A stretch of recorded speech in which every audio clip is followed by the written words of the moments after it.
The alarm bells rang loud across Earth Defense Station Titan 7. Captain Lee Hyun jumped from his chair and ran to the main control room. His heart was beating fast. After 20 years in space, he had never seen anything like this. "Captain, look. At the screens!" shouted Kang Soo-jin from her weapons station. "Something big is coming our way." On the giant screen, a massive ship appeared. It was bigger than 3 football fields put together. The ship had a strange design with curves and sharp edges. It glowed with blue and purple lights. This was not human technology. "Get Dr. Park Ji-woo up here right now," Captain Hyun ordered, "and call Earth Command. Tell them we have visitors." Dr. Park Ji-woo arrived in the control room within 5 minutes. She was the station's expert on alien life. For years, she had studied the possibility of meeting other intelligent beings. Today, her dreams were coming true. "This is it," she whispered, staring at the alien ship. "This is really happening." The alien ship stopped moving when it reached the edge of Jupiter's gravity field. It sat there in space, silent and waiting. Captain Hyun could feel the tension in the air. Every person on the station was holding their breath. Then the communication system made a noise. A voice spoke in perfect English, but it sounded cold and mechanical. "Attention, primitive species of the third planet," the voice said. "I am Commander Vextar of the Saurian Empire, speaking for the Galactic Federation. We have come to make contact with your kind." Captain Hyun took a deep breath. This was the most important moment in human history. He pressed the communication button.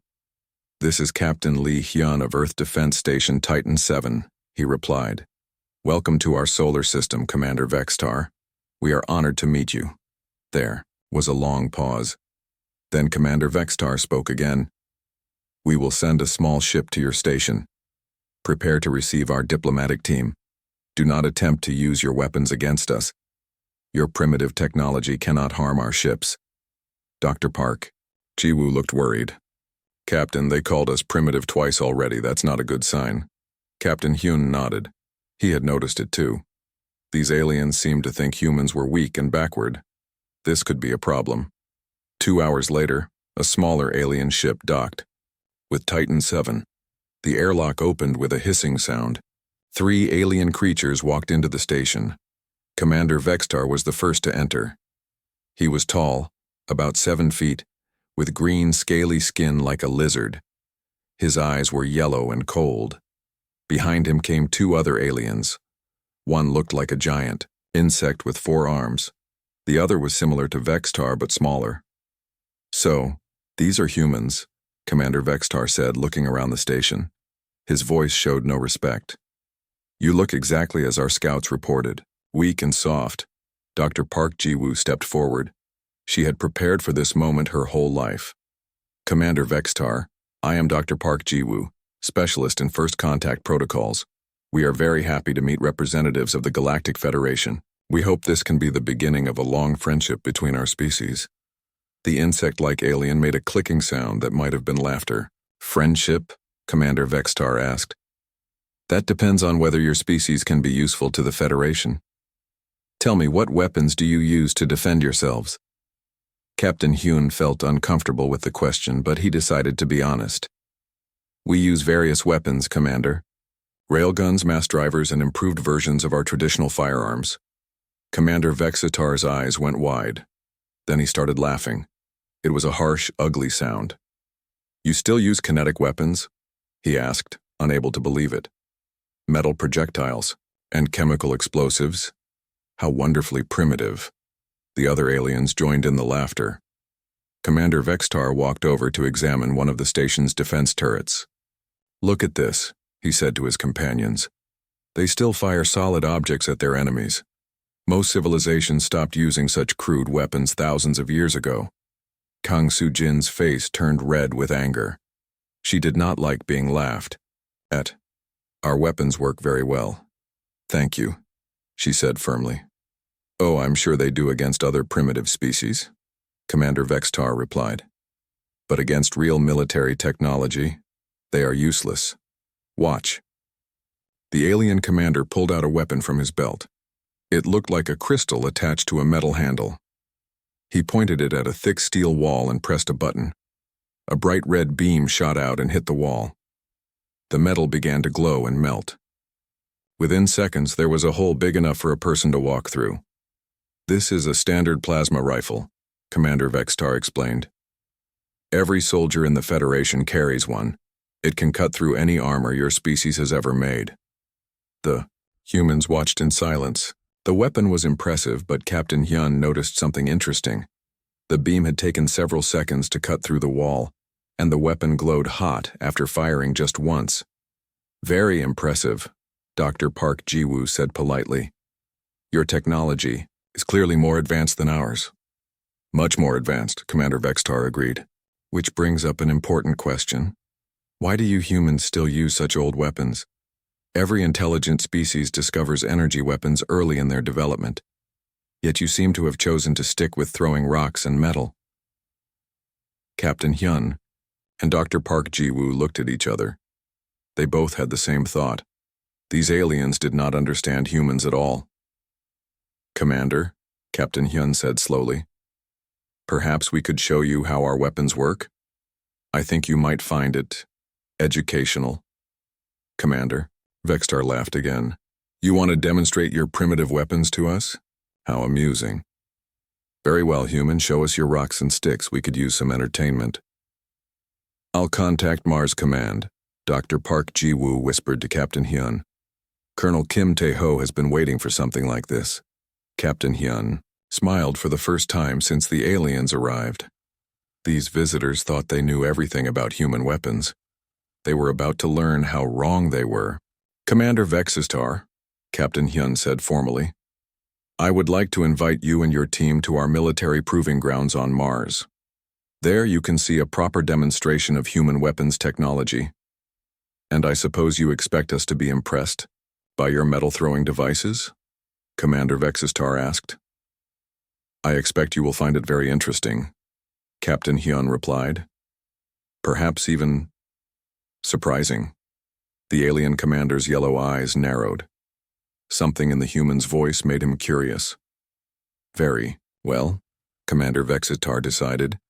"We will witness this demonstration. It will be good to see how primitive weapons work before we help you upgrade to proper technology." As the aliens prepared to leave for Mars, Captain Hyun felt excited. Soon these arrogant visitors would understand why humans had never abandoned their primitive weapons. They would learn that sometimes the old ways were the best ways, and Commander Vextar would discover that underestimating humans was a very dangerous mistake. The red dust of Mars swirled around the landing pad as two ships touched down. The alien vessel was sleek and quiet. The human transport ship was rough and loud, but it worked perfectly. Colonel Kim Tae-ho stood waiting with his best soldiers. He was a tall man with gray hair and serious eyes. Behind him stood Sergeant Choi Min-ho, holding a large rifle case. The sergeant was young but had the best aim in the entire Mars garrison. "Welcome to Mars Military Proving Grounds, Colonel," Kim said as the aliens stepped out of their ship. "I hope you enjoy our demonstration." Commander Vextar looked around at the rocky landscape. "This place looks dead and boring. Perfect for testing primitive weapons, I suppose." Dr. Park Ji-woo had come with the aliens from Titan 7. She walked over to Colonel Kim and whispered, "They think our weapons are toys. Show them the truth." Two more aliens had joined the group. Ambassador Quindar was from a species that looked like giant insects. She had 4 arms and big black eyes. The other alien was General Yoon Da-hee's counterpart from the Saurian military. "Before we begin," Ambassador Quindar said, "perhaps we should demonstrate our weapons first? So you can see what real military technology looks like?" Colonel Kim nodded. "Of course. Please, show us your best." The aliens set up their equipment quickly. They placed several targets at different distances. Some targets were made of thick metal. Others were covered with energy shields that glowed. Blue Commander Vextar raised his plasma rifle.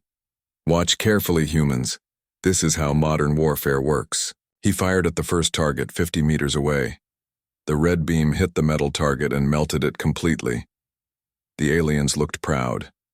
"Impressive," Colonel Kim said. And he meant it.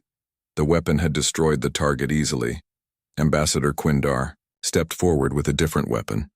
It shot green energy bolts that exploded when they hit. Each explosion made a loud noise and left a big crater in the ground. "Now watch this," Commander Vextar said. He aimed at a target 100 meters away. The plasma beam hit it and cut it in half. "Your metal bullets could never do this." The aliens all nodded and made agreeing sounds. They looked at the humans like teachers looking at slow students. "Very good," Colonel Kim said calmly. "Now, may we show you our weapons?"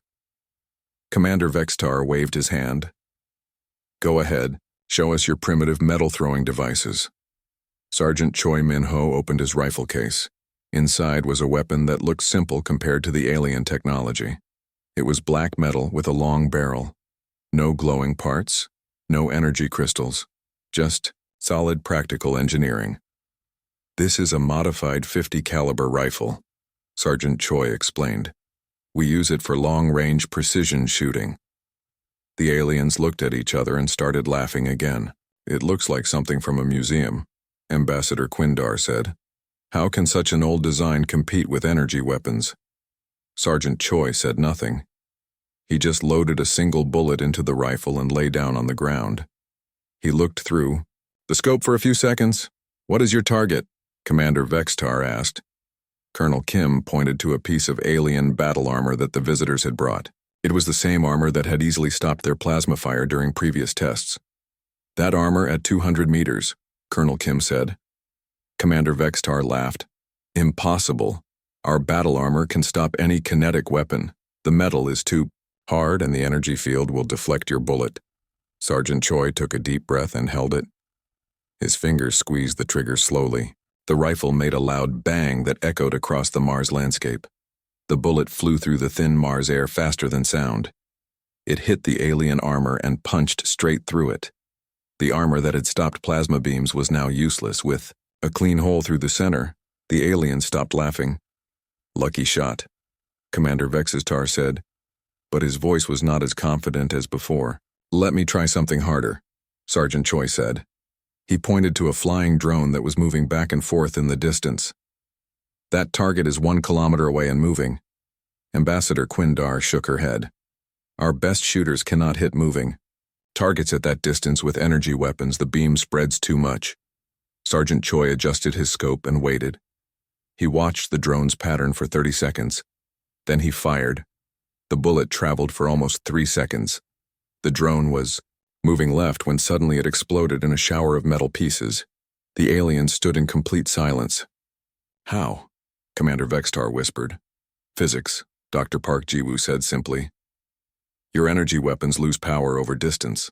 Our bullets keep all their energy until they hit the target." Colonel Kim walked over to a computer terminal. "Let me show you something else."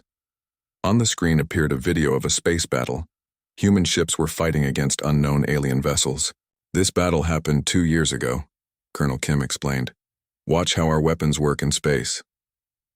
In the video, human ships fired what looked like simple metal rods. The rods flew through space and hit enemy ships. Each impact made huge holes in the alien vessels. "Those are tungsten rods," Colonel Kim said. "No explosives, no energy. Just very hard metal moving very fast." Commander Vextar watched as one tungsten rod went completely through an enemy ship from front to back. "But how? Do you aim at such long distances?" Ambassador Quindar asked. "Practice," Sergeant Choi said. "Humans have been throwing things at targets for thousands of years. We are very good at it." Colonel Kim nodded to another soldier, who brought out a different weapon. This one was even bigger than Sergeant Choi's rifle. "This is an electromagnetic railgun," the soldier explained. "It uses magnets to throw metal projectiles at very high speed." The soldier aimed at a thick concrete wall 500 meters away. When he fired, there was no explosion, no bright light. Just a small metal rod, flying faster than the human eye could see. The rod hit the concrete wall and went through it like it was made of paper. It kept going and hit the hill behind the wall, making a deep hole in the rock. Commander Vextar's yellow eyes were wide with shock. "The energy required for that shot, much less than your plasma weapons," Colonel Kim said. "And the projectile keeps its power over any distance." Ambassador Quindar was staring at the hole in the concrete wall. Our energy shields. Would they stop such a projectile?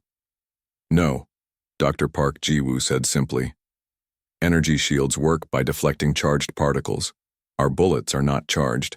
They just go straight through. The alien demonstration had lasted 30 minutes. The human demonstration had taken only 10 minutes, but it had changed everything. Commander Vextar looked at his plasma rifle. Suddenly, it seemed weak and limited compared to the simple human weapons. I need to report this to my superiors, he said quietly. Colonel Kim smiled. Of course. But first, would you like to try shooting one of our rifles? I think you might find it educational. The aliens looked at each other nervously. Their advanced technology had just been outperformed by weapons they thought were primitive. The demonstration was over, but the real learning was just beginning. Dr. Park Ji-woo stood in front of a large white board in the Mars research facility. Behind her sat the alien visitors, looking confused and worried. Commander Vextar had not spoken much since watching the weapon demonstration. His confidence was completely gone. You asked why humans still use kinetic weapons, Dr. Park Ji-woo said. The answer is simple. They work better. She drew a picture on the board. It showed an energy beam and a bullet flying through space.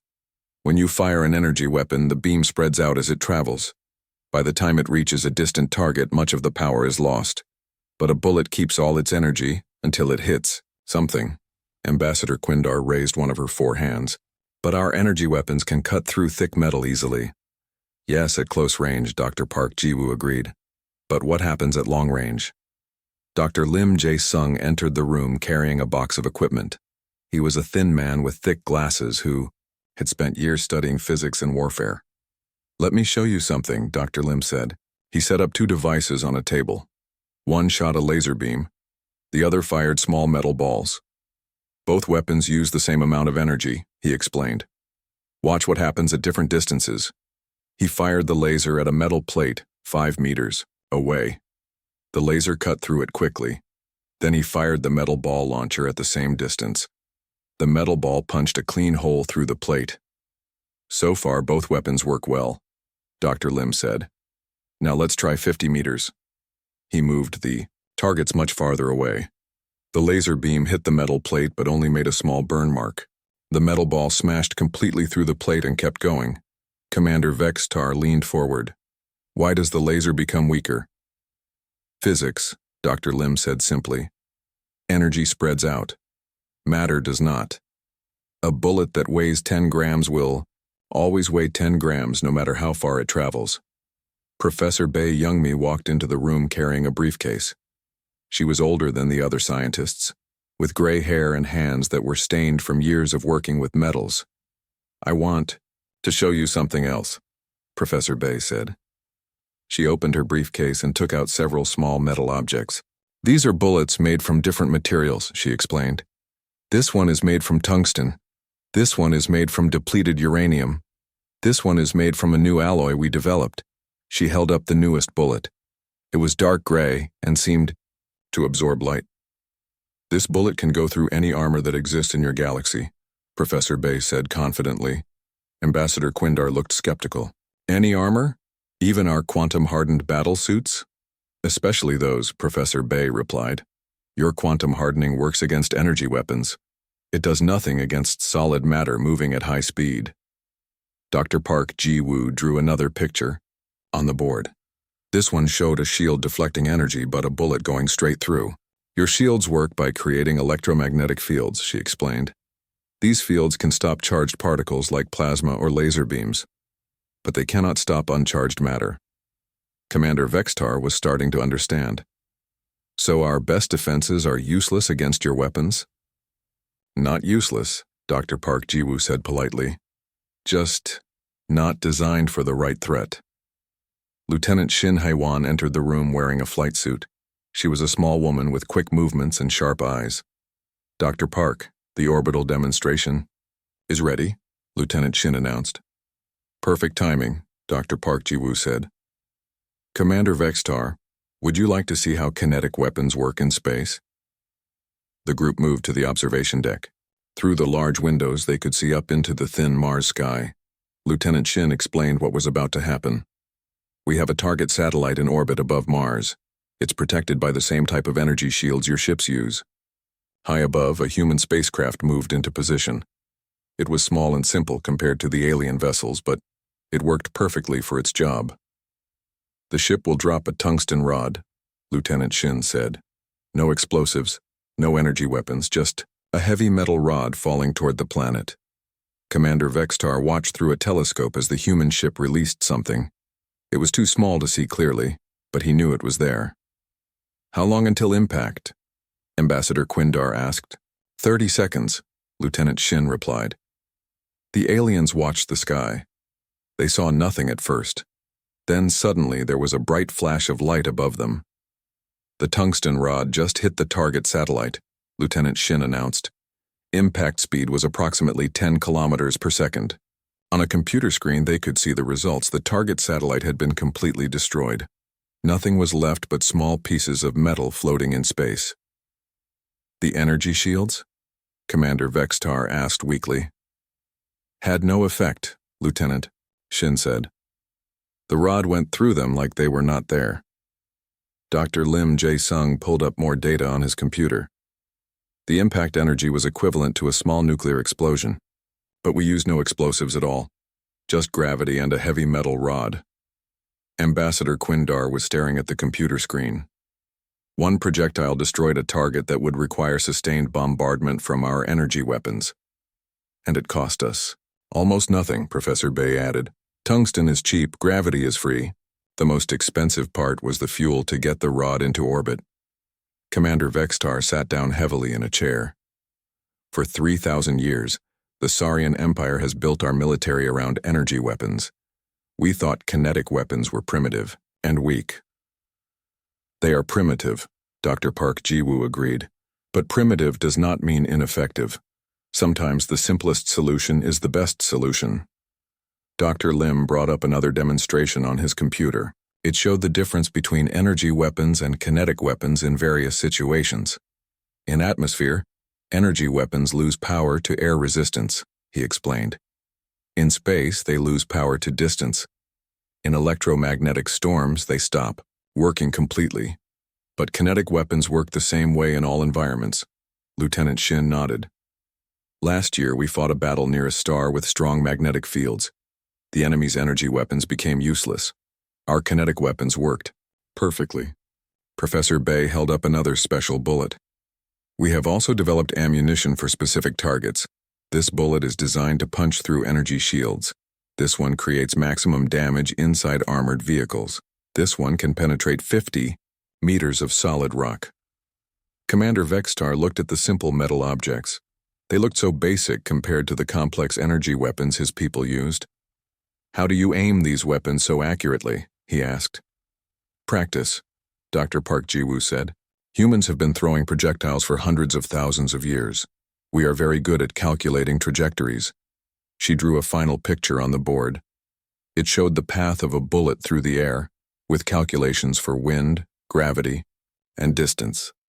Every human soldier learns these calculations, she explained. We can hit targets that your energy weapons cannot even reach.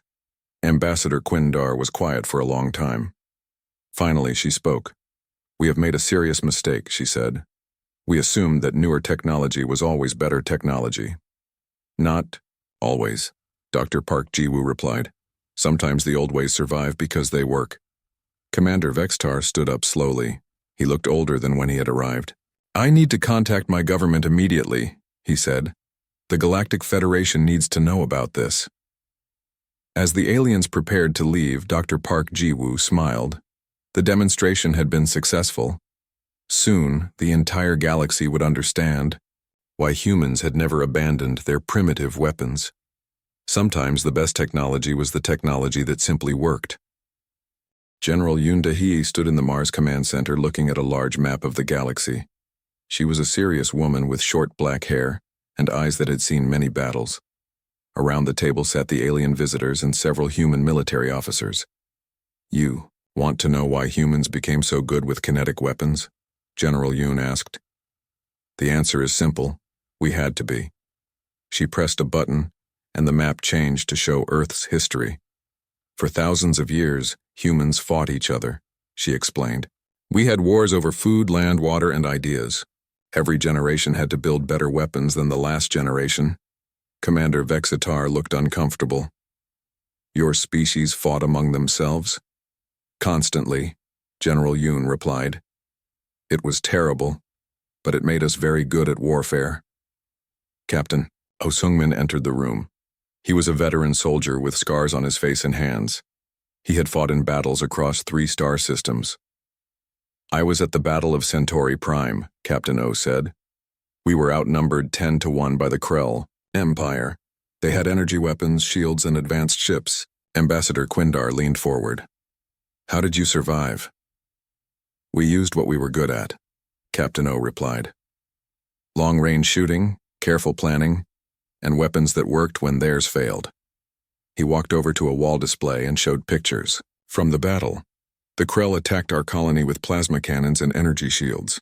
Their weapons were very advanced, but they made one mistake. What mistake? Commander Vexitar asked. They thought like you do, Captain O said. They believed that advanced technology always wins. The pictures showed human soldiers hiding behind rocks and buildings. They carried simple-looking rifles and wore basic armor. We let them get close, Captain O continued. Their plasma weapons worked well at short range, but when they tried to advance, we hit them from 2 kilometers away. General, Yoon pointed to one picture. It showed a Krell soldier in heavy armor lying on the ground. Their armor could stop plasma bolts and energy beams, she explained, but it could not stop a tungsten bullet moving at 3,000 meters per second. Major Han So-young walked into the room carrying a tablet computer. She was a small woman, but everyone treated her with great respect. I have the battle reports from Centauri, Major Han said. Would you like to see the numbers? She showed the data to the aliens. In the battle, 300 human soldiers had fought against 3,000 Krell warriors. The humans won, Major Han announced. Krell casualties, 2,800. Human casualties, 47. Commander Vexitar stared at the numbers. That is impossible. It happened, Captain O said simply. Superior weapons, superior training, superior tactics. Engineer Park Dongwoo entered carrying several weapons. He was a quiet man who designed new military equipment for the human forces. Let me show you why our weapons are so effective, Engineer Park said. He placed an energy rifle and a kinetic rifle on the table side by side. The energy weapon has many complex parts, he explained. Power cells, focusing crystals, cooling systems, targeting computers. If any part breaks, the weapon stops working. He picked up the kinetic rifle. This weapon has very few parts. A barrel, a trigger, a firing mechanism. It works in any environment, any weather, any situation. Ambassador Quindar examined both weapons. But surely the energy weapon is more powerful. At close range, yes, Engineer Park agreed. But how often do you fight at close range? Major Han pulled up more battle data. In space combat, the average engagement distance is 50,000 kilometers. At that distance, energy weapons lose most of their power. Kinetic weapons lose none. She showed a video of a space battle. Human ships fired what looked like tiny dots. The dots traveled through space for several minutes, then hit enemy ships with devastating effect. Those projectiles are traveling at 50,000 meters per second, Major Han explained. When they hit, they carry the same energy as a nuclear bomb. Commander Vexitar was taking notes frantically. How do you calculate the trajectories at such distances? Human brains are very good at math involving projectiles, General Yoon said. We evolved to throw spears and rocks accurately. Our ancestors who could not hit their targets died hungry. Captain O nodded. Every human child learns to throw balls and hit targets. By the time we become soldiers, calculating bullet paths is natural. Engineer Park demonstrated with a simple computer program. Watch how we calculate a shot. He input data about distance, wind speed, gravity, and target movement. The computer showed the exact path a bullet would take. Your brains can do this. Calculation? Ambassador Quindar asked. Experienced soldiers can do it without computers, Captain O replied. It becomes instinct after years of practice. General Yoon brought up another important point. There is also the psychological factor. What do you mean? Commander Vextar asked. When an energy weapon hits you, it burns, General Yoon explained. It hurts, but soldiers can often keep fighting. When a kinetic weapon hits you, it creates massive physical trauma. Most enemies go into shock immediately. Major Han showed medical data from various battles. Soldiers hit by energy weapons have a 60% chance of continuing to fight. Soldiers hit by kinetic weapons have a 5% chance. The sound is also important, Captain O added. Plasma weapons make a quiet buzzing noise. Kinetic weapons make a loud bang that can be heard for kilometers. So? Commander Vextar asked. Fear, Captain O said simply. When enemies hear our weapons firing, they know that someone nearby just died. It affects their morale. Engineer Park brought out his newest creation. It was a rifle that looked similar to the others, but with some modifications. This is designed specifically for fighting energy weapon users, he explained. The bullets are made from materials that absorb energy instead of reflecting it. He fired the weapon at a target protected by an energy shield. The bullet passed through the shield without slowing down and destroyed the target completely.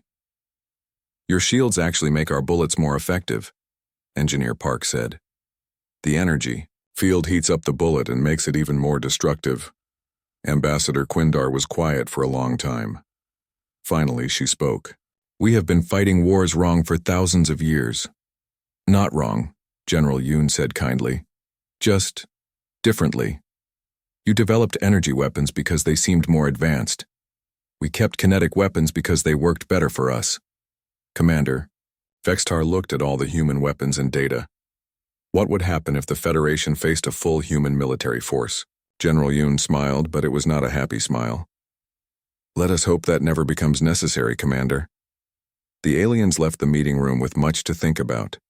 Their entire understanding of warfare had been turned upside down.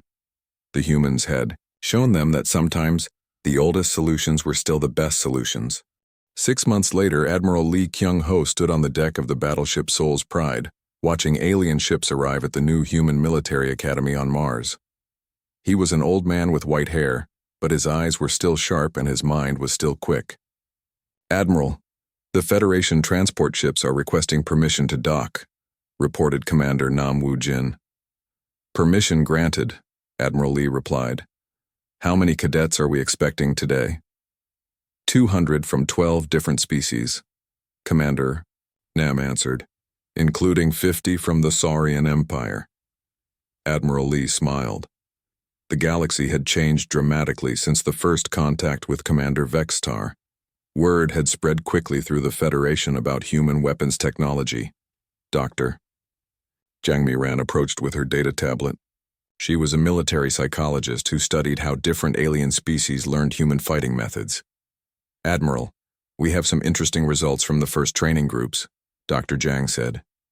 Good news or bad news? Admiral Lee asked. Both, Dr. Jang replied. The good news is that most species can learn to use kinetic weapons effectively. The bad news is that it takes much longer than we expected. Commander Nam brought up the training statistics on a large screen. The average alien cadet needs 6 months to achieve basic proficiency with human weapons. Human soldiers achieve the same level in 6 weeks. Why the difference? Admiral Lee asked. Evolution, Dr. Jang explained. Human brains developed specifically for throwing projectiles accurately. Alien brains did not. On the landing pad below, alien cadets were getting off their transport ships. They came from many different species. Some looked like insects, others like reptiles, and some were completely unlike anything found on Earth. Commander Vextar was among them. He now wore a simple uniform instead of his fancy armor. Over the past 6 months, he had become one of the most dedicated students of human military tactics. Attention, cadets, Sergeant Choi Min-ho called out. He had been promoted to chief instructor after the success of the first demonstration. The alien cadets formed rough lines. They were still learning basic military discipline. Today we will practice long-range shooting, Sergeant Choi announced. Remember what you learned yesterday about wind calculation and bullet drop. A young Saurian cadet named Rixhan raised his hand. "Sergeant, my shots are still missing the target by several meters." "That is normal," Sergeant Choi said patiently. "It took me years to become accurate. You have been training for only 2 months." Admiral Lee watched the training session from the observation deck. The alien cadets were trying hard, but most of them struggled with basic marksmanship. "Dr. Jang, will they ever be as good as human soldiers?" he asked. "Some species show more promise than others," Dr. Jang replied. "The insectoid species have very good hand-eye coordination. The saurians are strong but have trouble with fine motor control." Commander Nam pointed to one group of cadets. "The Kepler species seem to be adapting well. Their natural hunting instincts help them understand projectile weapons." Down on the training range, Commander Vextar was helping younger cadets with their shooting positions. His pride was gone, replaced by genuine respect for human military skills. "Cadet Rixhan, you are pulling your shots to the right," Commander Vextar said. "Squeeze the trigger slowly and follow through." The young Saurian tried again. This time, his shot hit closer to the target center. "Better," Sergeant Choi called out. "You are learning." Admiral Lee received a message on his communication device. It was from Federation Command. "Admiral," the message read, "3 more species have requested human military advisors. The Altarian Republic wants to completely rebuild their military around kinetic weapons." Commander Nam looked at the message. "We do not have enough instructors for all these requests." "Then we will train more," Admiral Lee decided. "The galaxy is learning that effective warfare is more important than impressive technology." Dr. Jang showed him a report from recent conflicts. Wherever human tactics have been implemented, casualty rates have dropped by 70%. Battles that used to take weeks now end in days. On the training range, an alarm sounded. It was time for the afternoon practical exercise. "Today we will simulate a space battle," Sergeant Choi announced. "Half of you will use energy weapons, half will use kinetic weapons. We will see which team wins." The alien cadets divided into 2 groups. One group picked up plasma rifles and energy cannons. The other group took human kinetic weapons. The exercise began. The energy weapon team fired first, lighting up the practice area with bright beams. They hit several targets quickly. But the kinetic weapon team was more patient. They aimed carefully and fired single, precise shots from long range. Each shot destroyed its target completely. Within 10 minutes, the kinetic weapon team had won decisively. Commander Vextar walked over to Admiral Lee's observation post. "Admiral, may I speak with you?" he requested. "Of course, Commander," Admiral Lee replied. "I have been thinking about my first visit to this system," Commander Vextar said. "I was so arrogant. I thought humans were primitive and weak." "And now?" Admiral Lee asked. "Now I understand that humans are the most advanced military species in the galaxy," Commander Vextar replied. "You just hide it behind simple-looking technology." Admiral Lee nodded. "We learned long ago that the best weapons are the weapons that work, not the weapons that look impressive." Commander Nam received another message. "Admiral, the Federation Council wants to establish human military academies in 50 star systems." 50? Admiral Lee was surprised. "That will require thousands of instructors." Dr. Jang looked at her. "Data. We can train alien instructors to teach basic skills. Humans can focus on advanced tactics and strategy." Down on the training range, Cadet Rixhan finally hit a target at 500 meters. He cheered loudly and the other cadets congratulated him. 3 months ago, he could not hit a target at 50 meters, Commander Vexitar observed. "Human training methods are very effective." Sergeant Choi walked over to the young Saurian. "Good shot, cadet. You are ready for the intermediate course." Rixhan stood straighter with pride. "Thank you, Sergeant. I will work harder." Admiral Lee watched the scene with satisfaction. The galaxy was changing. Species that had fought with energy weapons for thousands of years were learning new ways of warfare. "Admiral," Commander Nam said, "we just received confirmation. The Galactic Federation is officially adopting human military doctrine as the new standard. And they want human officers to command the new Federation Military Academy." Dr. Jang Added Admiral Lee looked out at the training grounds where dozens of alien species were learning to use human weapons and tactics. 6 months ago, they laughed at our primitive technology, he said. Now they want us to teach their entire military. Commander Vextar overheard and nodded. We learned an important lesson, Admiral. Never judge a species by their technology. Judge them by their effectiveness. As the sun set over Mars, the training continued. Alien cadets practiced with human weapons under human instruction. The galaxy's military future was being shaped by species that others had once considered primitive. The humans had proven that sometimes the old ways were the best ways, and the galaxy was finally ready to listen. In the distance, more Federation ships approached Mars. They carried cadets from species that had never heard of kinetic weapons. Soon they too would learn why humans had never abandoned their outdated technology. The age of energy weapons was ending. The age of human military doctrine had begun.